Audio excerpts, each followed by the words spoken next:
Al Jazeera வெளியிட்டிருக்கக்கூடிய வீடியோக்கள் நீங்க பார்க்க முடியும். கான் யூனிஸ்ல இருக்கக்கூடிய நாசர் மருத்துவமனை வளாகத்துக்கு கொண்டு வரப்படக்கூடிய காயப்பட்ட சகோதரர்களுடைய காட்சிகளையும் நீங்க பார்க்கறீங்க.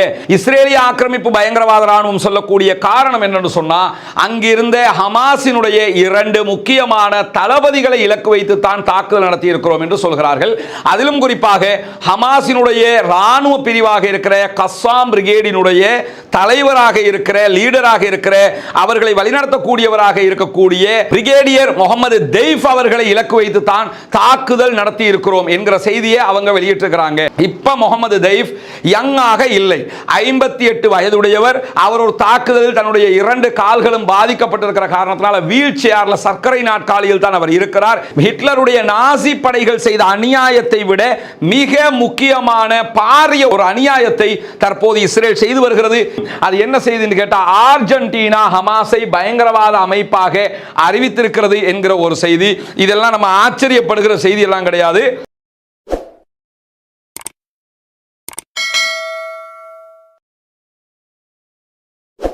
அஸ்ஸலாமு அலைக்கும் வரஹ்மத்துல்லாஹி வபரகாத்துஹு. பேரன்பிற்கினிய சகோதர சகோதரிகளே, உங்கள் அனைவர் மீதும் ஏக இறைவனுடைய அமைதியும் கருணையும் உண்டாகட்டுமாக என்கிற உயரிய பிரார்த்தனைகளோடு இன்றைய தினம் 281வது நாளாக காசா பள்ளத்தாக்கிலே என்ன நடக்கிறது என்கிற முழுமையான விவரங்களைத்தான் பார்க்க இருக்கிறோம். இன்றைக்கு பல சகோதரர்களும் சமூக வலைதளங்களில் குறிப்பாக அல் ஜசீராவினுடைய ஆங்கில அரபு பக்கங்களை பார்க்கக்கூடியவர்கள் மிக முக்கியமான ஒரு அநியாயகரமான செய்தியை பற்றி அறிந்து கொண்டிருப்பீர்கள். நமக்கெல்லாம் தெரியும், காசா மீதான இஸ்ரேலுடைய தாக்குதல்கள் ஆரம்பிக்கப்பட்டு வடக்கு காசா, நார்த் காசாவில் ஆரம்பிக்கப்பட்ட தாக்குதல்கள் தற்போது காசாவினுடைய தெற்கு பகுதிகளாக இருக்கக்கூடிய கான் யூனிஸ், ரஃபா உள்ளிட்ட பகுதிகள் தாக்குதல்கள் மும்முரமாக நடைபெற்று வருகிறது. அதிலும் குறிப்பாக நமக்கு தெரியும், கடந்த ஓரிரு நாட்களாக ஒரு நிரந்தர யுத்த நிறுத்தம் தொடர்பான பேச்சுவார்த்தைகள் நடத்தப்பட்டு வருகிறது. இஸ்ரேலிய பிரதமர் பெஞ்சமின் நெதன்யாஹூ அமெரிக்காவினுடைய காங்கிரஸிலே உரையாற்றுவதற்கான ஏற்பாடுகள் நடைபெற்று வருகிறது. இப்படி பரபரப்பான பல தகவல்களுக்கு மத்தியிலே தான் இன்றைய தினம் காசாவிலே ஒரு மாபெரும் அநியாயத்தை மீண்டும் கொத்தாக செய்து முடிக்கிறது இஸ்ரேலிய ஆக்கிரமிப்பு பயங்கரவாத ராணுவம். அது என்ன சம்பவம் என்று சொன்னால், இன்றைய தினம் காசாவிலே குறிப்பாக அல் மவாசி கேம்ப் பகுதிகளில் இஸ்ரேலிய ஆக்கிரமிப்பு பயங்கரவாத ராணுவம் நடத்தி வருகிற தாக்குதல்களில் கிட்டத்தட்ட 71 சகோதரர்கள் ஒரே நேரத்தில் கொல்லப்பட்டு ஷஹீதாக்கப்பட்டிருக்கிறார்கள். 289க்கு மேற்பட்டவர்கள் இதுவரைக்கும் படுகாயம் அடைந்திருக்கிறார்கள் என்கிற செய்திகளை காசாவினுடைய சுகாதார அமைச்சகம் அறிவித்திருக்கிறது. அதனை ஐநாவினுடைய பல தரப்புகளும் உறுதிப்படுத்தி இருக்கின்றன. குறிப்பாக UNRWA உறுதிப்படுத்தி இருக்கிறது. அதே நேரத்தில் காசாவிலே கான் யூனிஸ் பகுதிகளுக்கும் குறிப்பாக நெட்சாரிம் காரிடார் பகுதிகளுக்கும் இடையிலே இருக்கக்கூடிய அல் நாசர் மருத்துவமனை வளாகம், இனிமேல் காயப்பட்டவர்களை அழைத்து வராதீர்கள், எங்களால் கவனிப்பதற்கு எந்த விதமான ஃபெசிலிட்டிஸும் கிடையாது, எந்த விதமான தேவையான மருத்துவ உதவிகளும் உபகரணங்களும் கிடையாது என்று அறிவிக்கிற அளவுக்கு இன்றைய தினம் ஒரு மாபாதக செயலை இஸ்ரேலிய ஆக்கிரமிப்பு பயங்கரவாத ராணுவம் மேற்கொண்டிருக்கிறது. குறிப்பாக இதுதான் நமக்கு தெரியும், காசா பள்ளத்தாக்கு என்பது இதுதான் உலக வரைபடத்தில் தற்போது இருக்கக்கூடிய காசாவினுடைய பகுதி. இதையொட்டி இந்த பகுதிகள் எல்லாமே பாலஸ்தீன பகுதிகள் தான். ஆனால் இது அத்தனையுமே இஸ்ரேல் கைப்பற்றி வைத்திருக்கிறது. இந்த காசாவினுடைய பகுதிகளில் கடந்த 2 வாரங்களாக நடைபெற்று வந்த பாரிய தாக்குதல்கள் இந்த பகுதிகளுக்குள் தான் நடைபெற்று வந்தது. இது காசாவினுடைய வடக்கு பகுதிகளாக இருக்கிறது. இந்த பகுதிகளில் தான் பாரிய தாக்குதல்கள் நடத்தப்பட்டு வந்த நேரத்தில் இந்த பகுதிகளிலிருந்து வெளியேறிய இஸ்ரேலிய ஆக்கிரமிப்பு பயங்கரவாத ராணுவம் அப்படியே கடற்கரை ஓரங்களாக நகர்ந்து கொண்டே வந்தார்கள். நகர்ந்து கொண்டே வந்தவர்கள் தான் தற்போது கான் யூனிஸ் எல்லையில் இருக்கக்கூடிய கான் யூனிஸ், ரஃபா ஆகிய 2 எல்லைகளிலும் இருக்கக்கூடிய அல் மவாசி கேம்ப் மீது தாக்குதல் நடத்தி இருக்கிறார்கள். கிட்டத்தட்ட 3 லட்சம் அப்பாவி மக்கள் அகதிகளாக குடியேறி இருக்கக்கூடிய பகுதி தான் இந்த அல் மவாசி கேம்ப். இந்த கேம்ப் மேல தான் இன்றைக்கு அவங்க பாரிய தாக்குதல்களை நடத்தி இருக்கிறார்கள். நடத்திய தாக்குதல்கள் தொடர்பான அநியாய காட்சிகள் அடங்கிய வீடியோக்கள் கண்ணால் நமக்கு பார்க்க முடியாது. குறிப்பாக நிறைய சகோதரர்கள் அல் ஜசீராவை பார்த்து வருவீங்க. இந்த தாக்குதல் தொடர்பான காட்சிகளை இந்த சொல்லுவாங்கல்ல, இதயம் பலவீனமான சகோதரர்கள் கண்டிப்பாக அதெல்லாம் பார்க்காதீங்கன்னு தான் நம்மளும் சொல்ல வேண்டியிருக்குது. ஏன்னா கூடாரங்கள் மீது, முகாம்கள் மீது நடத்தப்பட்ட வான்வழி தாக்குதல்களில் அங்க இருக்கக்கூடிய குழந்தைகளுடைய உடல்கள் வெளியெடுக்கப்படுகிறது, தலைகள் இல்லாமல் இருக்கிறது. அல்லாஹ் மட்டும்தான் அவர்களை பாதுகாக்க வேண்டும் என்கிற பிரார்த்தனையை தவிர வேறு ஒன்றும் நம்மால் செய்ய முடியாது, செய்யவும் கூடாது என்கிற மார்க்க கட்டளைக்கிணங்க தயவு செய்து அல்லாஹ்விடத்திலே கையேந்துங்கள். 5 நேர தொழுகைகளிலும் அந்த ஆக்கிரமிப்பு அயோக்கிய இராணுவத்திற்கு எதிராக குனூத்து நாசிலாவை ஓதுவதற்கு மறந்து விடாதீர்கள் என்பதைத்தான் நாம் திரும்ப திரும்ப சொல்ல முடியும். அவ்வளவு ஒரு அழிவுகரமான பாரிய அநியாயத்தை மவாசி கேம்ப் பகுதிகளில் இன்றைக்கு இஸ்ரேலிய ஆக்கிரமிப்பு பயங்கரவாத ராணுவம் செய்து கொண்டிருக்கிறது என்கிறதை நாம் புரிந்து கொள்ள கடமைப்பட்டிருக்கிறோம். அல் ஜசீரா வெளியிட்டிருக்கக்கூடிய வீடியோக்கள் நீங்க பார்க்க முடியும். கான் யூனிஸ்ல இருக்கக்கூடிய நாசர் மருத்துவமனை வளாகத்துக்கு கொண்டு வரப்படக்கூடிய காயப்பட்ட சகோதரர்களுடைய காட்சிகளையும் நீங்க பார்க்கிறீங்க. அதிலும் குறிப்பாக இந்த மவாசி கேம்ப்ங்கிறது கான் யூனிஸுடைய மேற்கு பகுதியில் இருக்கக்கூடியது. அங்கு காயப்பட்ட சகோதரர்கள் மருத்துவமனைக்கு அழைத்து வரப்படுகிற காட்சிகள் தான் இதிலே பதிவு செய்யப்பட்டிருக்கிறது. குறிப்பாக இங்க நீங்க பார்க்கலாம், தாக்குதல் நடத்தப்படுகிற காட்சிகள், மக்கள் ஓடுகிற காட்சிகள் எல்லாம் இதிலே பதிவு செய்யப்பட்டிருக்கு. பாருங்க, அந்த தூசுகளுக்குள் மண்டியிட்டு கொண்டு வருகிற மக்களுடைய காட்சிகளை தான் நீங்க பார்க்கறீங்க. அத்தனை மக்களும் ஓடி வருகிறார்கள். கேம்புக்குள்ள வாழ்ந்த மக்கள். இந்த மக்களுக்கும் இந்த தாக்குதல்களுக்கும் எந்த சம்பந்தமும் கிடையாது. அப்பாவி மக்களை நோக்கி இந்த அநியாய தாக்குதல்களை இஸ்ரேல் நடத்தி கொண்டிருக்கிறது. அந்த காட்சிகளை தான் அல் ஜசீரா லைவாக ஒளிபரப்பி கொண்டிருக்கிறாங்க. காசாவிலிருந்து இயங்கக்கூடிய வஃபா நியூஸ் ஏஜென்சியும் நேரடியாக இந்த காட்சிகளை வெளியிட்டுக் கொண்டிருக்கின்றன. வஃபா நியூஸ் ஏஜென்சியும் அல் ஜசீராவும் இணைந்து இந்த செய்திகளை முழுமையாக உலக மக்களுக்கு காட்சிப்படுத்தி கொண்டிருக்கிறார்கள். இங்க நீங்க பார்க்கலாம், அந்த மக்கள், பாதிக்கப்பட்ட மக்களுடைய காட்சிகளை தான் அவங்களும் ஒளிபரப்புறாங்க. ஏன்னா இந்த சோசியல் மீடியாவில் வெளியிடப்படுகிற காட்சிகள்ல அல் ஜசீராவுக்கு கூட சில ரெஸ்ட்ரிக்ஷன்கள் அண்மையில் வழங்கப்படுகிறது. இங்க பாருங்க, அவங்க அந்த செய்தி அவங்க வெளியிடுகிற நேரத்தில் 50 பேர் கொல்லப்பட்டதாக இவங்க வெளியிட்டாங்க. இந்த செய்தி வெளியிடப்பட்டு ஒரு 2 மணி நேரங்களுக்கு பின்னால் உள்ள செய்தியை தான் நாம உங்கள்கிட்ட சொல்லிக் கொண்டிருக்கிறோம். குறிப்பாக இதுவரைக்கும் 71 சகோதரர்கள் அங்கே கொல்லப்பட்டிருக்கிறார்கள், ஷஹீதாக்கப்பட்டிருக்கிறார்கள்.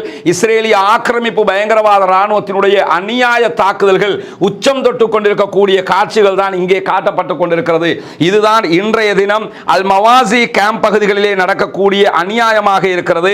ரஃபாவுக்கும் கான் யூனிஸுக்கும் இடையிலே இருக்கக்கூடிய 12 கிலோமீட்டர் இடைவெளியில் இருக்கக்கூடிய ஒரு பகுதி இது. இந்த பகுதிகளில் தான் இந்த அநியாயத்தை அவர்கள் செய்து கொண்டிருக்கிறார்கள் என்கிற செய்திகள் வெளிவருகிற அதே நேரம் தைர் அல் பலா பகுதிகளில் அவர்கள் நடத்தி வரக்கூடிய கொடூர தாக்குதல்களிலும் பலி எண்ணிக்கை அதிகரித்துக் கொண்டே வருகிறது என்கிறது அங்கிருக்கக்கூடிய அல் ஜசீராவினுடைய ஊடக பிரிவு. அதே மாதிரி நீங்க பாத்தீங்கன்னா காசாவின் மீது இஸ்ரேலிய தரைப்படை நடத்தி வருகிற இந்த தாக்குதல்களில் இறந்தவர்கள் நிறைய பேர் குழந்தைகள் தான் என்கிற செய்திகள் தான் சொல்லப்படுகிறது. ஏன்னா நிறைய குழந்தைகள் தப்பிக்க முடியாதுல, பெரியவங்களாவது எப்படியாவது தப்பிச்சிருவாங்க, குழந்தைகளுக்கு தப்பிக்க முடியாமல் குழந்தைகள் தான் நிறைய பேர் கொல்லப்படுகிறார்கள் என்கிற செய்திகளை இன்றைக்கு ஐநாவும் உறுதிப்படுத்தி இருக்கிறது. அதே மாதிரி நீங்க பாத்தீங்கன்னா பலாடா, அதே போன்ற அஸ்கர் ஆகிய முகாம்கள் மீதும் இன்றைய தினம் இஸ்ரேலிய ஆக்கிரமிப்பு பயங்கரவாத ராணுவம் கடுமையான துப்பாக்கிச்சூடு தாக்குதல்களை நடத்தி இருக்கிறார்கள் என்கிற செய்திகளை வஃபா நியூஸ் ஏஜென்சி உறுதிப்படுத்தி இருக்கிறது. அது மட்டுமல்லாமல் வஃபா நியூஸ் ஏஜென்சி வெளியிட்டிருக்கக்கூடிய ஒரு அறிக்கையில் ஆம்புலன்ஸ் மேலே இஸ்ரேலிய ஆக்கிரமிப்பு பயங்கரவாத ராணுவம் தாக்குதல் நடத்தக்கூடிய காட்சிகளையும் அவர்கள் வெளியிட்டிருக்கிறார்கள். அந்த வீடியோவை நம்ம பார்க்க முடியாது, ஆனால் நீங்கள் வஃபா நியூஸ் ஏஜென்சியினுடைய செய்தித்தளத்திலே போய் பார்க்க முடியும். காசாவுக்குள்ளே இருந்து செய்திகளை துல்லியமாக கொடுக்கக்கூடிய முன்னணி நிறுவனமாக இருக்கக்கூடியது அல் ஜசீரா என்றால் அதற்கு பக்கபலமாக இருக்கக்கூடிய மிக முக்கியமான ஒரு செய்தி நிறுவனம் வஃபா நியூஸ் ஏஜென்சி. அந்த வஃபா நியூஸ் ஏஜென்சியினுடைய நிறைய செய்திகளை எடுத்து ஆதாரமாக அல் ஜசீராவை காட்டுவாங்க. அவங்க இன்றைக்கு மவாசி கேம்ப் பகுதிகளில் நடக்கக்கூடிய அநியாயங்களை துல்லியமாக அல் ஜசீரா வழியாக அவர்களும் சொல்லிக் கொண்டிருக்கக்கூடிய செய்திகளை நம்ம பார்க்க முடியும். அதே நேரத்தில் வெஸ்ட் பேங்க் மேற்கு கரை பகுதிகளிலும் இஸ்ரேலிய ஆக்கிரமிப்பு பயங்கரவாத ராணுவம் கடுமையான தாக்குதல்களை அங்கிருக்கக்கூடிய முகாம்கள் மீது நடத்துகிற அதே நேரத்தில் அங்கிருக்கக்கூடிய அல் அக்ஸா தியாகிகள் படைப்பிரிவு இஸ்ரேலுக்கு எதிராக பதில் தாக்குதல்களையும் நடத்துகிறார்கள் என்கிற செய்திகளை வஃபா நியூஸ் ஏஜென்சி இன்றைக்கு உறுதிப்படுத்தி இருக்கிறது. இப்படி இன்றைய தினம் மொத்தமாக பல இடங்கள் மீது இஸ்ரேலிய ராணுவம் தன்னுடைய கொடூர தாக்குதல்களை நடத்தி கொண்டிருக்கிறது. இஸ்ரேலிய ராணுவம் இன்றைய தினம் துல்கரேம் நகரை தாக்கியதாக இன்றைக்கு வெளியாக இருக்கக்கூடிய செய்திகள் சொல்லுகின்றன. அதே நேரத்தில் துல்கரேம் பகுதிகளில் வெஸ்ட் பேங்க்ல பதிலடி தாக்குதலை அங்கிருக்கக்கூடிய அல் ஜிஹாத் மூவ்மெண்ட் தொடர்ச்சியாக நடத்தி வருகிறது என்கிற செய்திகளும் வெளியாகி இருக்கிறது. அதே நேரத்தில் இன்றைய தினம் லுகர் தொழுகைக்காக சென்ற மக்கள் மீது வெஸ்ட் பேங்க் பகுதிகளிலே நடத்தப்பட்ட தாக்குதல்களில் பள்ளிவாயல் மொத்தமாக மொத்தமாக அழிக்கப்பட்டிருக்கிறது. பள்ளிவாயலுக்குள் தொழுது கொண்டிருந்த மக்கள் கொல்லப்பட்டிருக்கிறார்கள். இதுவரைக்கும் அங்கே 15 நபர்கள் கொல்லப்பட்டிருக்கிறார்கள், ஷஹீதாக்கப்பட்டிருக்கிறார்கள் என்கிற செய்திகள் வெளியாகி இருக்கிறது. இன்னும் எத்தனை பேருடைய உடல்கள் உள்ளே இருக்கிறது, எத்தனை பேர் மொத்தமாக மரணித்திருக்கிறார்கள் என்கிற செய்திகள் இதுவரை வெளியாகவில்லை. இதுவரை வந்த தரவுகள் அடிப்படையில் 15 பேர் கொல்லப்பட்டிருக்கிறார்கள். தொழுகைக்காக சென்ற மக்களையும் அடித்து நொறுக்கி கொன்று குவித்துக் கொண்டிருக்கிறது இஸ்ரேலிய ஆக்கிரமிப்பு பயங்கரவாத ராணுவம். இந்த நேரத்தில் எதுக்காக திடீரென்று இஸ்ரேல் இப்படியான காரியங்களில் ஈடுபடுகிறது என்று சொன்னால், ஆய்வாளர்கள் சொல்லக்கூடிய பதில் எதுவாக இருக்கிறது என்று சொன்னால், நமக்கெல்லாம் தெரியும் ஏற்கனவே ஈஜிப்டில் ஒரு பீஸ் டாக் நடைபெற்று வருகிறது. அதனுடைய தொடர் அப்படியே தோஹா கத்தாரில் நடைபெற்று வருகிறது. இந்த தோஹா கத்தார் பேச்சுவார்த்தைகளுக்கும் ஈஜிப்ட் பேச்சுவார்த்தைகளுக்கும் இம்முறை அழைப்பு விடுத்தது ஹமாஸ் தான். நிரந்தர யுத்த நிறுத்தத்தை கோரிக்கொண்டிருந்த ஹமாஸ் முதல் கட்ட விடுதலை, முதல் 6 வாரங்களுக்கு யுத்த நிறுத்தம், அதை தொடர்வதற்கான பேச்சுவார்த்தையின் 2ஆம் கட்டத்தில் தான் நிரந்தர யுத்த நிறுத்தம் தொடர்பான பேச்சுவார்த்தைகளை நாங்கள் ஆரம்பிப்போம் என்று அறிவித்து ஒரு நெகிழ்வு போக்கை காட்டியிருந்தது. அப்படியான ஒரு யுத்த நிறுத்தத்திற்கு நீங்களும் செல்ல வேண்டும் என்று இஸ்ரேலுக்குள்ள பாரிய அழுத்தங்கள் இஸ்ரேல் பிரதமருக்கும் இஸ்ரேலிய அரசாங்கத்திற்கும் ஏற்பட்டு வருகிறது. பல சர்வதேச நாடுகளும் இந்த ஒப்பந்தத்தை நீங்கள் மேற்கொள்ள வேண்டும் என்று சொல்லிக் கொண்டிருக்கக்கூடிய நேரத்தில் தான் இப்படியான ஒரு தாக்குதலை இஸ்ரேல் நடத்துகிறது. காரணம் என்னன்னா, இப்படி ஒரு தாக்குதலை நடத்தினா ஹமாஸ் உடனடியாக நாங்கள் சமாதானத்துக்கு வரமாட்டோம், யுத்த நிறுத்தத்துக்கு வரமாட்டோம் என்று பின்வாங்கணும். அப்படி பின்வாங்கிட்டா ஹமாஸ் தான் யுத்த நிறுத்தத்துக்கு வரல, நாங்க ரெடி என்று சொல்லி ஹமாஸ் மீது பிளேம போட முடியும்ங்கிறதுக்காக ஒரு நோக்கமாக இந்த தாக்குதல் நடத்தப்படுகிற அதே நேரத்தில் பொதுமக்களை கொள்வதுதான் அவர்களுடைய நோக்கம். அந்த நோக்கத்தையும் இஸ்ரேல் நிறைவேற்றிக் கொள்கிறது என்கிறது ஆய்வாளர்களுடைய தரப்பு. அதிலும் குறிப்பாக இன்றைய தினம் ISW, CTP ஆகிய சர்வதேச வார் கண்காணிப்பு அமைப்புகள் வெளியிட்டிருக்கக்கூடிய செய்தி அவங்க என்ன சொல்றாங்கன்னு கேட்டா, இஸ்ரேலிய ராணுவம் தாலல் ஹவா பகுதிகளில் இருந்து மக்கள் வெளியேறி கொண்டிருந்த நேரத்தில் வெளியேறுகிற மக்கள் மீதே கடலோர பாதைகளில் தாக்குதலை நடத்தி அந்த மக்கள் மீதும் அவர்கள் அழிவுகளை உண்டாக்கி இருக்கிறார்கள் என்கிற செய்திகளை அவங்க சொல்லியிருக்கிறது மட்டுமல்லாம, தாலல் ஹவா பகுதிகளில் பாலஸ்தீன சுதந்திர போராளிகள் பாரிய பதிலடி தாக்குதல்களையும் இஸ்ரேலிய ராணுவத்தினர் மீது நடத்தி கொண்டிருக்கிறார்கள் என்கிற செய்திகளையும் இன்றைக்கு அவர்கள் வெளியிட்டிருக்கிற அதே நேரத்தில் நெட்சாரிம் காரிடார் பகுதிகளில் நிறுத்தப்பட்டிருந்த இஸ்ரேலிய ஆக்கிரமிப்பு பயங்கரவாத ராணுவத்திற்கு எதிராக பாரிய பதிலடி தாக்குதல்களை அங்கிருக்கக்கூடிய கஸ்ஸாம் பிரிகேடை சேர்ந்தவர்கள் நடத்தி வருகிறார்கள் என்கிற செய்திகளையும் அவங்க இன்னைக்கு வெளியிட்டிருக்கிறாங்க. இதே நேரத்தில் இன்றைக்கு இஸ்ரேலிய ஆக்கிரமிப்பு பயங்கரவாத ராணுவம் வெளியிட்டிருக்கக்கூடிய ஒரு அறிக்கையில் என்ன சொல்றாங்கன்னா, கடந்த 24 மணி நேரத்துக்குள்ள காசா பகுதிகள் முழுவதிலும் பல தாக்குதல்களை நாங்கள் நடத்தி இருக்கிறோம் என்பதை ஒப்புக்கொண்டிருக்கிற அதே நேரத்தில் இஸ்ரேலிய ராணுவத்தினுடைய 162வது பிரிவு தெற்கு காசாவில் இருக்கக்கூடிய ரஃபா பகுதிகளில் தொடர்ந்து சண்டையிட்டு வருகிறார்கள். அதே போன்று அங்கிருக்கக்கூடிய பல சுரங்க பாதைகளை அழித்து வருகிறார்கள். பயங்கரவாதிகள் என்று அவர்கள் சொல்லுகிற ஹமாஸை நாங்கள் பல பேரை அழித்திருக்கிறோம் என்று அந்த அவர்களுடைய அறிவிப்பில் அவர்கள் சொல்லி இருக்கிறார்கள். எது எப்படி போனாலும் இந்த ஒரு சம்பவத்திற்கும் இஸ்ரேலிய ஆக்கிரமிப்பு பயங்கரவாத ராணுவம் எந்த இடத்திலும் எந்த விதமான ஆதாரத்தையும் காட்டவில்லை. ஹமாஸ் அழிச்சிட்டோம், பயங்கரவாதிகள் அழிச்சிட்டோம் என்று அவங்களோட பார்வையில் சொல்லிக்கிட்டு இருக்கிறாங்களே தவிர எந்த இடத்திலையும் எத்தனை பேர் அழிச்சோம் என்பதற்கான ஆதாரங்கள் அவங்க காட்டலைங்கிறதை தாண்டி 99வது படைப்பிரிவு இஸ்ரேலுடைய அவர்கள் வடக்கு காசாவில் இருக்கக்கூடிய பல பகுதிகளிலும் நேருக்கு நேர் மோதலில் ஈடுபட்டு வருகிறோம் என்கிற செய்திகளை சொல்லியிருக்கிறாங்க. வடக்கு காசாவில் நேருக்கு நேர் மோதல்களில் ஈடுபட்டு பல பேரை அழித்திருக்கிறோம் என்று சேர்த்து சொல்றாங்க. ஆனால் அதற்கான ஆதாரங்களையும் அவர்கள் இதுவரைக்கும் காட்டவில்லை என்கிற செய்திகளையும் நாம் புரிந்து கொள்ள வேண்டும். இந்த இடத்துல மவாசி கேம்ப் மேலையும் இன்றைக்கு பல பகுதிகளிலும் தாக்குதல் நடத்தியதற்கான காரணம் இதுதான் என்பதை அறிவித்திருக்கிறது இஸ்ரேலிய ஆக்கிரமிப்பு பயங்கரவாத ராணுவம். அந்த அறிவிப்பிலே பல முரண்பாடுகள் இருக்கிறது என்பதையும் நாம் தொடர்ந்து பார்க்க இருக்கிறோம். இன்றைய தினம் இதுவரைக்கும் 71 சகோதரர்கள் கொல்லப்பட்டு 289 பேர் காயமடைந்திருக்கிற படுகாயமடைந்திருக்கிற மவாசி கேம்ப் மீதான தாக்குதலுக்கான காரணமாக இஸ்ரேலிய ஆக்கிரமிப்பு பயங்கரவாத ராணுவம் சொல்லக்கூடிய காரணம் என்னன்னு சொன்னா, அங்கிருந்த ஹமாஸினுடைய 2 முக்கியமான தளபதிகளை இலக்கு வைத்து தான் தாக்குதல் நடத்தி இருக்கிறோம் என்று சொல்கிறார்கள். அதிலும் குறிப்பாக ஹமாஸினுடைய ராணுவ பிரிவாக இருக்கிற கஸ்ஸாம் பிரிகேடினுடைய தலைவராக இருக்கிற லீடராக இருக்கிற அவர்களை வழிநடத்தக்கூடியவராக இருக்கக்கூடிய பிரிகேடியர் முகமது தெய்ஃப் அவர்களை இலக்கு வைத்து தான் தாக்குதல் நடத்தி இருக்கிறோம் என்கிற செய்தியை அவங்க வெளியிட்டிருக்கிறாங்க. அதாவது நமக்கு தெரியும் கஸ்ஸாம் பிரிகேட் என்பது காசாவில் இருக்கக்கூடிய குறிப்பாக பாலஸ்தீனத்தில் இயங்கி வரக்கூடிய ஹமாஸினுடைய மிகப்பெரிய ராணுவ பிரிவு. இந்த ராணுவ பிரிவில் கிட்டத்தட்ட 40,000 படைப்பிரிவினர் இருக்கிறார்கள் என்கிற செய்திகள் எல்லாம் கடந்த 2005 இருந்து சொல்லிக் கொண்டிருக்க 2005லேயே 40,000 பேர் என்று சொன்னாங்க. இப்ப எத்தனை ஆயிரம் பேர் அல்லது எத்தனை லட்சம் பேர் இருக்கிறாங்க தகவல்கள் தெரியாது. ஆனால் எங்களுடைய படைப்பிரிவில் தேவையான அளவுக்கு ராணுவத்தினர் எப்பொழுதுமே இருக்கிறார்கள் என்பதை அடிக்கடி ஹமாஸ் அறிவித்து வந்து கொண்டிருந்தது. இந்த படைப்பிரிவில் இருக்கக்கூடிய, இந்த படைப்பிரிவை வழிநடத்தக்கூடிய மிக திறமையான தளபதியாக அறியப்படுபவர் தான் முகமது தெய்ஃப். இந்த முகமது தெய்ஃப் யாருங்கிறது நம்ம பின்னாடி பார்க்க இருக்கிறோம். ஆனாலும் முகமது தெய்ஃபை இலக்கு வைத்து தான் மவாசி கேம்ப் மீது தாக்குதல் நடத்தி இருக்கிறோம் என்று சொல்றாங்க. இதுதான் மவாசி கேம்ப். தாக்குதல் நடத்தப்படுவதற்கு முந்தைய காட்சிகளை தான் நீங்க பார்க்கறீங்க. தாக்குதல் நடத்தப்படுகிற காட்சிகளை இதுல பார்க்க முடியும். அதாவது இந்த மவாசி கேம்ப் மேல தான் இன்றைக்கு தாக்குதல் நடத்தி இருக்கிறார்கள். இதிலே இந்த மவாசி கேம்ப்ல மூத்த தளபதியாக இருக்கக்கூடிய முகமது தெய்ஃப் கொல்லப்பட்டிருக்கிறார் என்கிற செய்தியை இஸ்ரேலிய ஆக்கிரமிப்பு பயங்கரவாத ராணுவம் அறிவித்திருந்தது. ஆனால் எங்களுடைய எந்த தளபதிகளும் மவாசி கேம்ப் வளாகத்தில் இருக்கவும் இல்லை, அவர்கள் கொல்லப்படவும் இல்லை என்று ஹமாஸினுடைய மூத்த அதிகாரிகளில் ஒருவராக இருக்கக்கூடிய அபு ஜுஹ்ரி என்பவர் ராய்ட்டர் செய்தி சேவைக்கு தகவல் சொல்லியிருக்கிறார். அல் ஜசீராவுக்கு தகவல் சொல்லியிருக்கிறார். வஃபா நியூஸ் ஏஜென்சியும் அதை உறுதிப்படுத்தி இருக்கிறது. எனவே ராய்ட்டர் சொல்வது எது எப்படி போனாலும் அல் ஜசீராவும் வஃபா நியூஸ் ஏஜென்சியும் சம்பந்தப்பட்ட இடத்தில் முகமது தெய்ஃப் இருக்கவில்லை என்பதை உறுதிப்படுத்தி இருக்கிறார்கள். அவர் யாருங்கிறத பின்னாடி பார்க்கும்போது அவர் அங்க இருந்திருப்பாரா இல்லையாங்கிற லாஜிக்கலி ஒரு தீர்மானத்திற்கு நாம் வர முடியும். அதே நேரத்தில் நீங்க பார்க்கலாம், அல் மவாசி கேம்ப் மீதான தாக்குதல்கள்ல ஹமாஸினுடைய ராணுவ தலைவர் முகமது தெய்ஃபை குறிவைத்து தாக்குதல் நடத்தியதாக இஸ்ரேலிய ஆக்கிரமிப்பு பயங்கரவாத ராணுவத்தினுடைய வானொலி அறிக்கை சொல்லி இருப்பது முட்டாள்தனமானது என்பதையும் இன்றைக்கு ஹமாஸினுடைய மூத்த அதிகாரியாக இருக்கக்கூடிய அபு ஜுஹ்ரி மிக தெளிவாக சொல்லி இருக்கிறார். நீங்க பார்க்கலாம், இன்றைக்கு இஸ்ரேல் தொடர்பான செய்தி அல் ஜசீரா வெளியிட்டிருக்கிறது. அதுல பிரேக்கிங் நியூஸாக அல் ஜசீரா வெளியிட்ட செய்தி தான் இது. ஹமாஸ் சொன்ன செய்தியை அவர்கள் எடுத்து சொல்லி இருக்கிறார்கள்.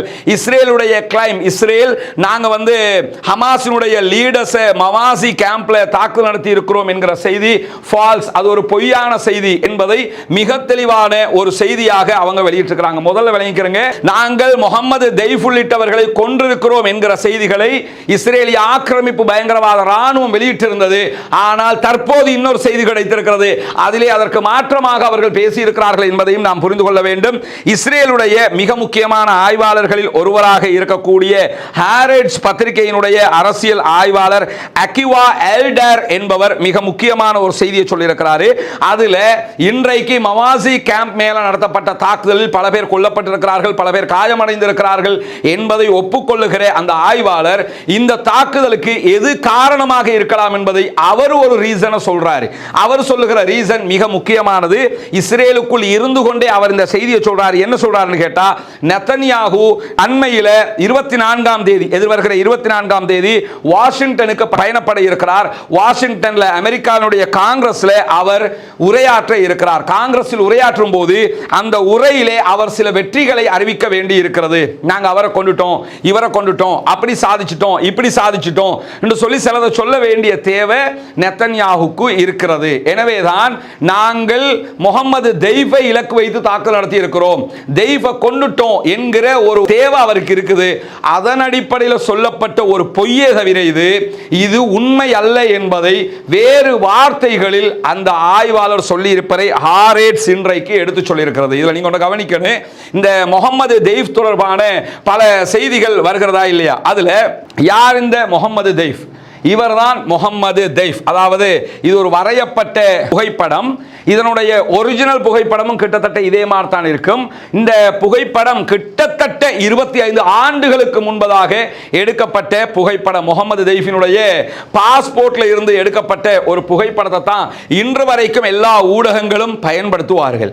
முகமது தெய்ஃப் யாரு, எங்க இருக்கிறாரு, எப்படிப்பட்டவர் என்கிற செய்திகளை பொறுத்தவரையில் 25 ஆண்டுகளுக்கு முன்பதாக தெய்ஃபை பற்றி எது சொல்லப்பட்ட அதுதான் இன்று வரை சொல்லப்படுகிறது. குறிப்பாக நீங்க பார்க்கலாம், ஹமாஸினுடைய அந்த ஃபர்ஸ்ட் லைன் லீடர்ஸ் இருக்கிறாங்க. அதுல அடிக்கடி பேசப்படக்கூடியவர் தான் சகோதரர் இஸ்மாயில் ஹனியா. அவர் ஆரம்பத்தில் ஹமாஸினுடைய அரசாங்கத்தினுடைய பிரதமராக செயல்பட்டவர். தற்போது தோஹா கத்தார்ல இருக்கிறார்.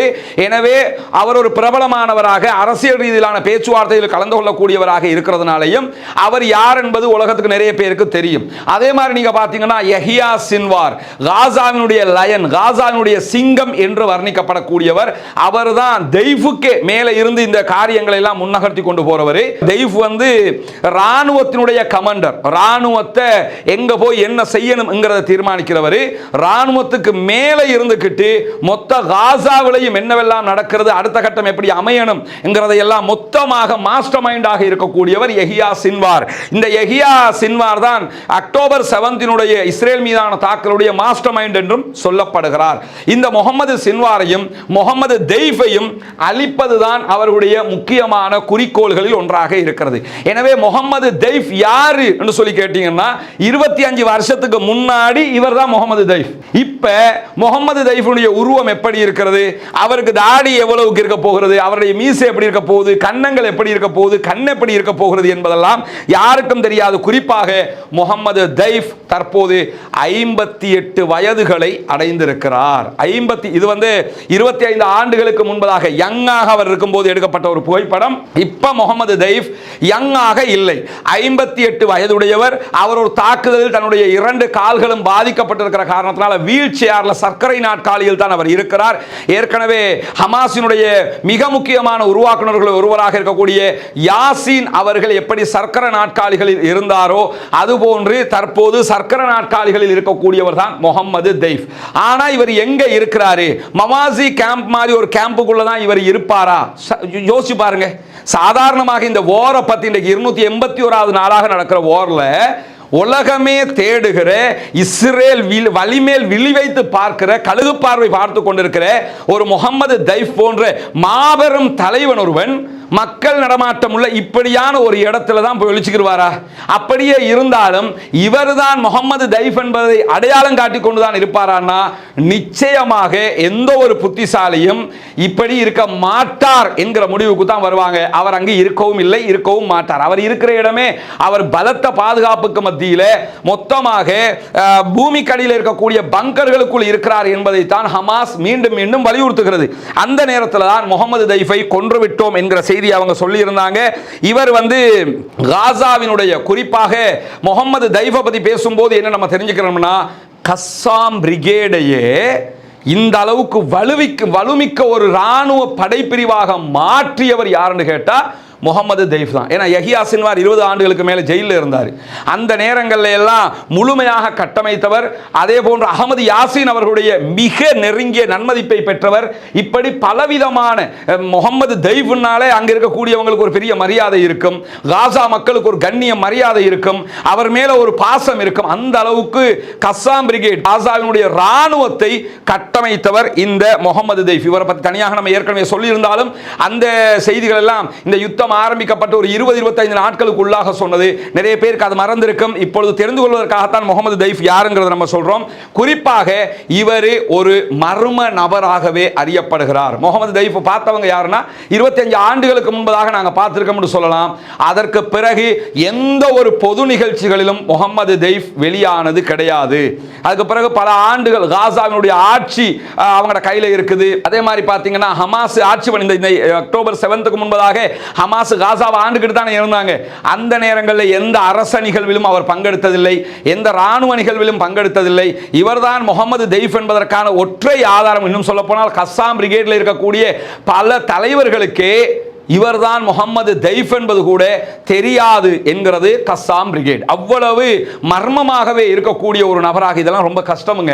ஒரு தேசத்தின் விடுதலைக்காக, ஒரு சமூகத்தின் விடுதலைக்காக, ஒரு மக்களின் விடுதலைக்காக, தங்களுடைய சுதந்திர போராட்டத்திற்காக, தங்கள் மக்கள் ஜெயிக்க வேண்டும் என்பதற்காக, தங்கள் மக்கள் நிம்மதி அடைய வேண்டும் என்பதற்காக, தங்கள் மக்களும் மற்றவர்களை போன்று அமைதியானவர்களாக வாழ வேண்டும் என்பதற்காக, காசா சுதந்திரம் பெற வேண்டும் என்பதற்காக ஒரு தனி மனிதன் தன்னை முற்றுமுழுதாக மறைத்துக் கொண்டு இந்த உலகத்தின் பார்வையிலிருந்து கடந்த 30 ஆண்டுகளாக மறைந்து நிற்கிறார் என்று சொன்னால், மறைந்து நின்று கொண்டும் இவ்வளவு பிரம்மாண்டமான ஒரு காரியத்தை செய்கிறார் என்று சொன்னால் அவர் மிக பெரும் தியாகியாக இருப்பார் என்பதில் மாற்று கருத்தில். காரணம் என்னன்னு கேட்டா, குடும்பம் இருக்கிறது, பிள்ளைகள் இருக்கிறார்கள், வாழ்க்கை இருக்கிறது. அவ்வளவையும் தங்களுடைய நாட்டின் சுதந்திரத்திற்காக தியாகம் செய்தவர்கள் மிக முக்கியமானவர் முகமது தெய்ஃப். அது மட்டுமல்லாமல் எந்த இடத்திலும் வெளியிலே இவர் தன்னை காட்டிக் கொண்டது கிடையாது. தெய்ஃப் தன்னுடைய வாழ்க்கையில் பல தாக்குதல்களை எதிர்கொண்டிருக்கிறார் என்கிறது கஸ்ஸாமுடைய ஹிஸ்டரி. அது தைஃப் என்று தெரிஞ்சு இஸ்ரேல் அடித்த தாக்குதல்ல, இஸ்ரேல் தாக்குதல்கள் நடத்தும் போது தைஃப் அதில் சிக்கி இருக்கிறாரு. அந்த வகையில் தான் அவருடைய இடுப்புக்கு கீழாக ஏற்பட்ட காயத்தில் அவர் தற்போதும் தன்னுடைய வாழ்க்கையை சர்க்கரை நாற்காலிகளில் கழித்துக் கொண்டிருக்கிற ஒரு நிலை ஏற்பட்டிருக்கக்கூடிய நேரத்தில் இந்த அல்-அக்ஸா வெள்ளம், அல்-அக்ஸா ஃப்ளட்னு சொல்லி ஆரம்பித்து இந்த தாக்குதல் அக்டோபர் 7 நடத்தப்பட்டதா இல்லையா? இந்த அல்-அக்ஸா வெள்ளம் என்கிற இந்த பெயரை சூட்டினது யாருன்னு சொன்னா முஹம்மது தெய்ஃப் என்பதுதான் இன்றைக்கும் கஸ்ஸாம் பிரிகேட் சொல்லக்கூடிய அறிக்கையாக இருக்கிறது, வார்த்தையாக இருக்கிறது. இந்த நேரத்தில் முஹம்மது தெய்ஃபை தேடி தான் நாங்கள் தாக்குதல் நடத்தினோம்ங்கிறாங்க. முஹம்மது தெய்ஃபை தேடி தாக்குதல் நடத்தியதாக இஸ்ரேல் சொல்வது பச்சை பொய். பொதுமக்கள் மீது தாக்குதல் நடத்திவிட்டு அதை மறைப்பதற்காக நாங்கள் கஸ்ஸாம் பிரிகேடினுடைய தளபதியை தேடி தான் தாக்குதல் நடத்தினோம், அவரை கொன்றோம் என்று அவங்க சொல்லியிருந்தாங்க. தற்போது கடைசியாக அவங்க வெளியிட்டிருக்கக்கூடிய அறிக்கையும் அல் ஜசீரா 1 ஹவருக்கு முன்பதாக வெளியிட்டிருக்கிறாங்க. அதுல என்ன சொல்றாங்கன்னு கேட்டா, still verifying result of Al Mawasi strike என்று சொல்லி சொல்றாங்க. இதுவரைக்கும் நாங்க வெரிஃபை பண்ணி கொண்டு தான் இருக்கிறோம். மவாசி கேம்ப்ல என்ன நடந்தது, யாரு கொல்லப்பட்டாருங்கிறத எங்களுக்கு உறுதிப்படுத்த முடியல. ஆனா என்ன சொன்னாங்க, நாங்க முகமது தெய்ஃபை கொன்னுட்டோம்னாங்க. ஆனா இந்த ஆர்டிகல்ல என்ன சொல்றாங்கன்னு கேட்டா, இல்ல நாங்க வெரிஃபை பண்ணி கொண்டிருக்கிறோம், யார் யாரு கொல்லப்பட்டிருக்கிறாங்கிறது எங்களுக்கு தெரியல என்று சொல்றாங்க.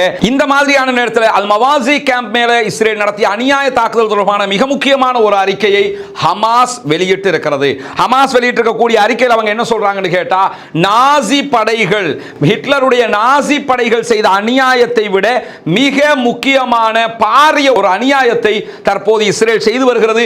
இந்த அநியாயத்திற்கு பக்கபலமாக பின்னணியாக இருப்பது அமெரிக்கா என்பதையும் மிக தெளிவாக ஹமாஸ் தன்னுடைய அறிக்கையில் சுட்டிக்காட்டி இருக்கிறார். அதே நேரம் இந்த இனப்படுகொலைகள் உலக போர் வரலாற்றில் முன்னெப்போதும் நடக்காத மிக கொடுமையான அநியாயங்கள் என்பதை சுட்டிக்காட்டி இருக்கிறார்கள்.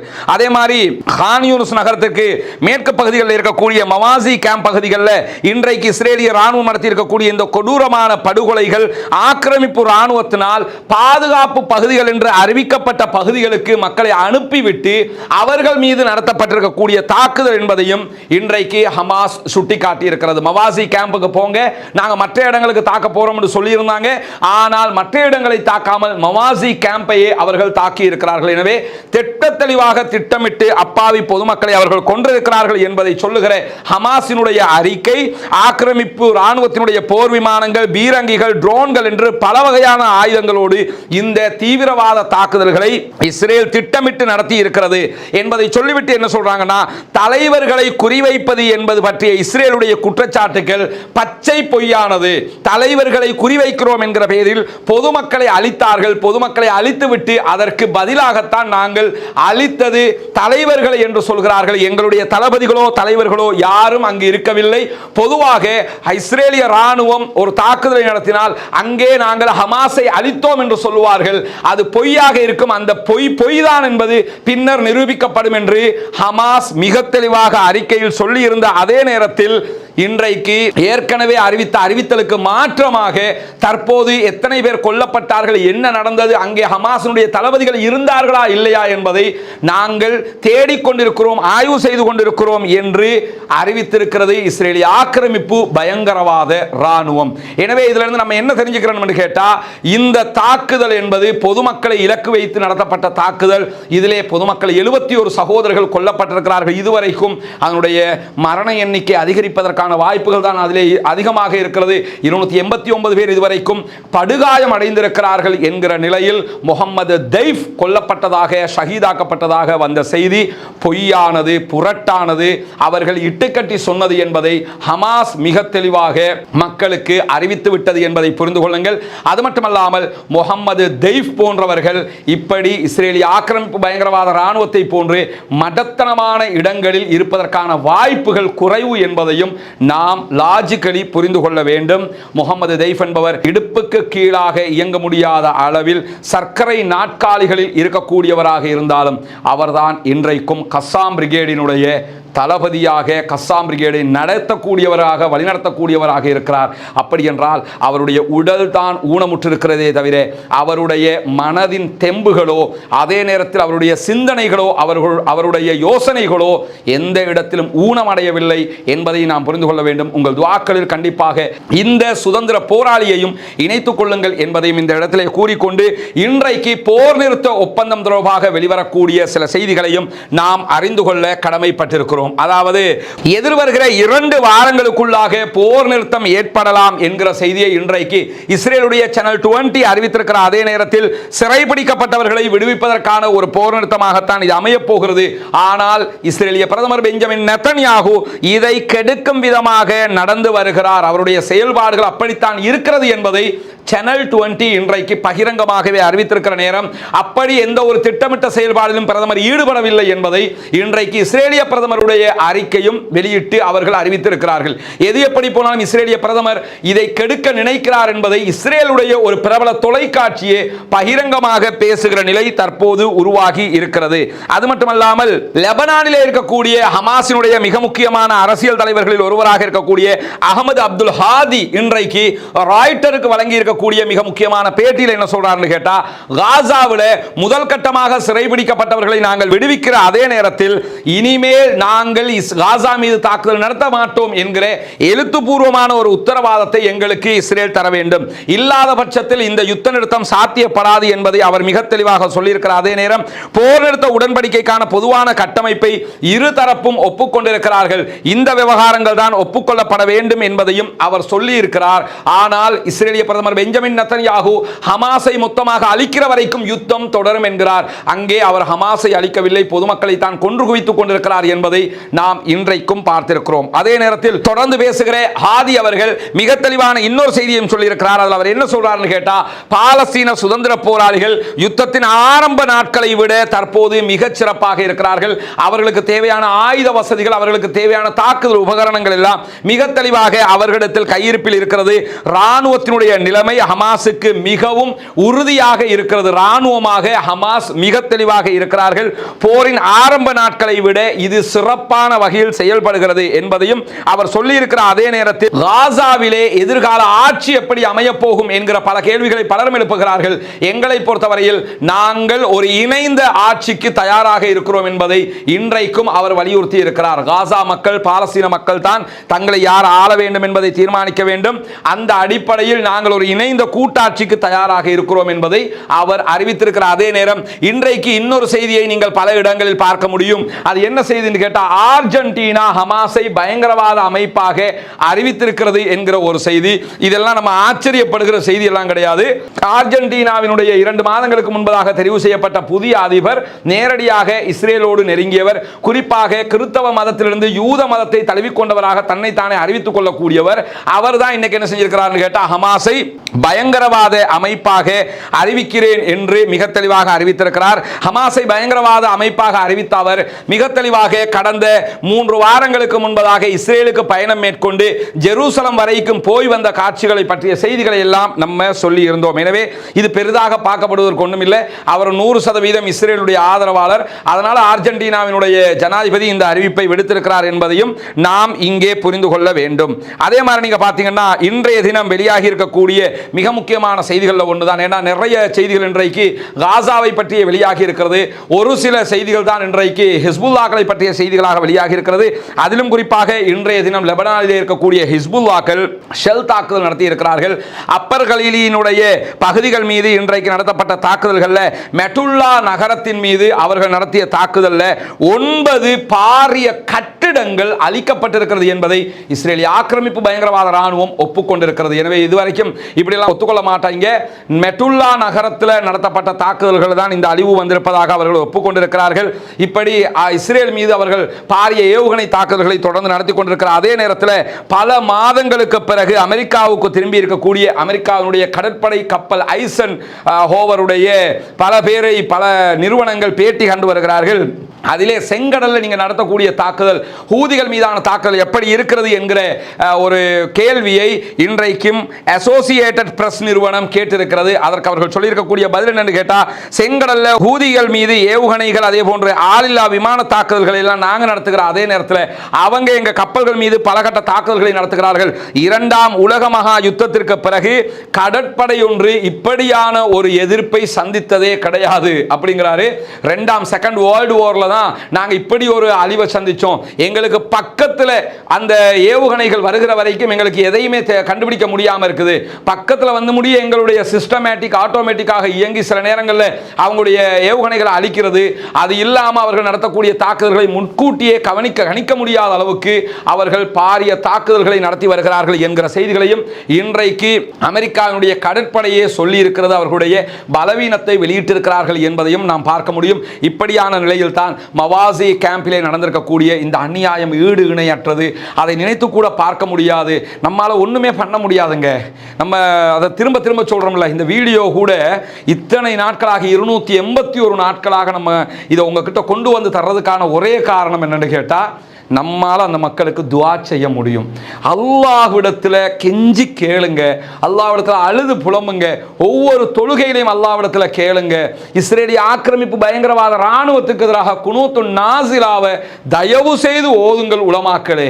ஒரு கட்டத்தில் நம்ம ஓதுறோம், ரஃபா தாக்குதலுக்குள்ள ஓதுறோம், அதோட மறந்து விட்டுடுறோம். திரும்ப இப்போ மவாசி கேம்ப் மேலே தாக்குதல் நடத்தப்பட்டிருக்கிறது. இப்படி அவர்களுடைய தாக்குதல் தொடர்ந்து கொண்டுதான் இருக்கிறது. அது நிறுத்தப்பட வேண்டும் என்றால் அல்லாஹ்விடத்தில் நாம் அழுது புலம்ப வேண்டும். வேறு ஒன்றும் நம்மால் செய்ய முடியாது, செய்யவும் கூடாது. நம்ம செய்ய முடியுமான காரியமே அல்லாஹ்விடத்தில் கையேந்துவது, அல்லாஹ்விடத்தில் பிரார்த்தனை செய்வது, அல்லாஹ்விடத்திலேயே அழுது மன்றாடுவது தான். எனவே அல்லாஹ்விடத்திலே இஸ்ரேலிய ஆக்கிரமிப்பு பயங்கரவாத இராணுவத்திற்கு எதிராக கையேந்தி அவர்களுக்கு எதிராக பிரார்த்தனை செய்யுங்கள். காசா மக்களுக்காக, பாலஸ்தீன உறவுகளுக்காக கையேந்தி அழுது புலம்புங்கள். அதே நேரத்தில் மூன்றாவதாக ஜனநாயக ரீதியில் அந்த மக்களுக்காக குரல் எழுப்ப மறந்து விடாதீர்கள். உங்களால் முடிந்த அளவுக்கு அந்த மக்களுக்காக குரல் எழுப்புகிற அதே நேரம் இன்னும் ஒரு பார்ட் நம்மால் செய்ய முடியும். கடந்த காலங்களில் அதை நாம் சுட்டிக்காட்டி இருக்கிறோம். முடிந்தவரை இந்த வீடியோக்களை பார்க்கிறவர்கள் இஸ்ரேலிய ஆக்கிரமிப்பு பயங்கரவாத அரசாங்கத்தினுடைய பொருட்களை புறக்கணியுங்கள். அது ஒரு பெரிய லிஸ்டே இருக்கும். எதை புறக்கணிக்கிறதுங்கிறதே முடியாத அளவுக்கு இருக்கும். எதை புறக்கணிக்க முடியுமோ அதை புறக்கணிங்க. ஒரு சாஃப்ட் ட்ரிங்க்ஸை தான் உங்களுக்கு புறக்கணிக்க முடியுமா? கண்டிப்பாக புறக்கணிங்க. நீங்க ஒரு சாப்பிடும் போது அவனுடைய சாஃப்ட் ட்ரிங்க்ஸ் எடுத்து குடிக்கிற நேரத்தில் நினைச்சுக்கிறீங்க, நாம் அங்கிருக்கக்கூடிய பாலஸ்தீன மக்களுடைய உயிரை எடுப்பதற்கான செலவீனத்தில் நாமும் பங்காளியாகிறோம் என்பதை புரிந்து கொள்ளுங்கள். எந்த பொருட்களை எடுத்தாலும் அதுக்கு மாற்று இருக்கிறது. அவர்களுடைய ஒரு பொருளாக இருந்தால், அவங்களுடைய ஒரு சாஃப்ட் ட்ரிங்க்ஸ் இருக்குன்னா, இலங்கையில் இருக்கக்கூடியவங்க இஸ்ரேலிய தயாரிப்பு சாஃப்ட் ட்ரிங்க்ஸை தான் குடிக்கணும்னு அவசியம் இல்லை. எலிஃபென்ட் ஹவுஸ் இருக்கிறாங்க, இலங்கையினுடைய தயாரிப்பு இருக்கிறது. இலங்கையினுடைய தயாரிப்பை நம்ம பயன்படுத்த முடியும். ட்ரிங்க்ஸ் தானே வேணும், அந்த ட்ரிங்க்ஸ் இல்லைனா இந்த ட்ரிங்க்ஸ், அவனுடைய பன் இல்லைனா இவனுடைய பன்னு, எல்லாவற்றுக்குமே இன்றைக்கு மாற்று இருக்குதுங்க. ஆனால் ஒரு பொருளை வாங்கும் போது தயவு செய்து பார்த்து வாங்குங்கள். இது யாருடைய தயாரிப்பு? இந்த தயாரிப்பை நான் எடுக்கிறதுனால என்னுடைய அன்புக்குரிய சகோதரர்கள் அங்கே கொல்லப்படுகிறார்கள், அழிக்கப்படுகிறார்கள். எனவே இஸ்ரேலிய ஆக்கிரமிப்பு பயங்கரவாத இராணுவம் பாலஸ்தீன அப்பாவிகளை கொன்று குவிப்பதற்கு நான் துணையாளியாக இருக்கக்கூடாது என்பதை மனதில் கொள்ளுங்கள். இஸ்ரேலிய தயாரிப்புகளை, அமெரிக்க தயாரிப்புகளை மொத்தமாக புறக்கணிப்பதற்கு முயற்சி செய்யுங்கள். இப்போ நம்ம இந்த வீடியோவை பதிவேற்றம் பண்றோம், நம்ம கூகுளுடைய யூடியூப்ல தான் பதிவேற்றம் பண்ண முடியும்.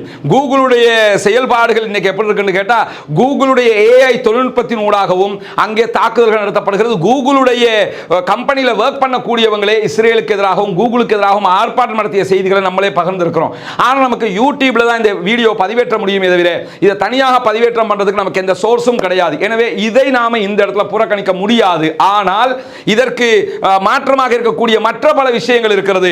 அந்த விவகாரங்களை நம்ம ஒரு சோப்பாக இருக்கலாம், ஒரு உணவாக இருக்கலாம், மற்ற செயல்பாடுகளாக இருக்கலாம், எது முடியுமோ அதை புறக்கணிப்பு செய்யுங்கள். லா யுகல்லிஃபுல்லாஹு நஃப்ஸன் இல்லா உஸ்அஹா. அல்லாஹ் தஆலா எந்த ஒரு ஆத்மாவையும் சக்திக்கு மேல் சிரமப்படுத்த மாட்டான். நம்ம சக்திக்கு உட்பட்டு எதையெல்லாம் புறக்கணிக்க முடியுமோ அதெல்லாம் புறக்கணிங்க. மவாசி கேம்ப் மீது நடத்தப்பட்ட இந்த தாக்குதல் மிக மிக கண்டனத்துக்குரியது. இது போன்ற தாக்குதல்கள் உடனடியாக நிறுத்தப்பட்டு அந்த மக்களுக்கு அல்லாஹ் தஆலா அருள் புரிய வேண்டும், அந்த மக்கள் பாதுகாக்கப்பட வேண்டும் என்கிற பிரார்த்தனையில் அத்தனை பேரும் இணைந்து கொள்ளுங்கள். வாஹ்ரத் அவானா அல்ஹம்துலில்லாஹி ரப்பில் ஆலமீன். தொடர்ச்சியாக இந்த மவாசி கேம்புடைய அப்டேட்டுகளை இன்ஷா அல்லாஹ் நாளைக்கு காலையிலையும் தேவைப்பட்டா உடனடியாக உங்களுக்கு நம்ம கொண்டு வந்து தரதுக்கு தயாராக இருக்கிறோம். ஏன்னா தொடர்ந்து அந்த தாக்குதல்கள் நடத்தப்படுகிறது. அல்லாஹ் தஆலா அந்த மக்களுக்கு அருள் புரிந்து அந்த மக்களை பாதுகாக்க வேண்டும். வாஹ்ரத் அவானா அல்ஹம்துலில்லாஹி ரப்பில் ஆலமீன்.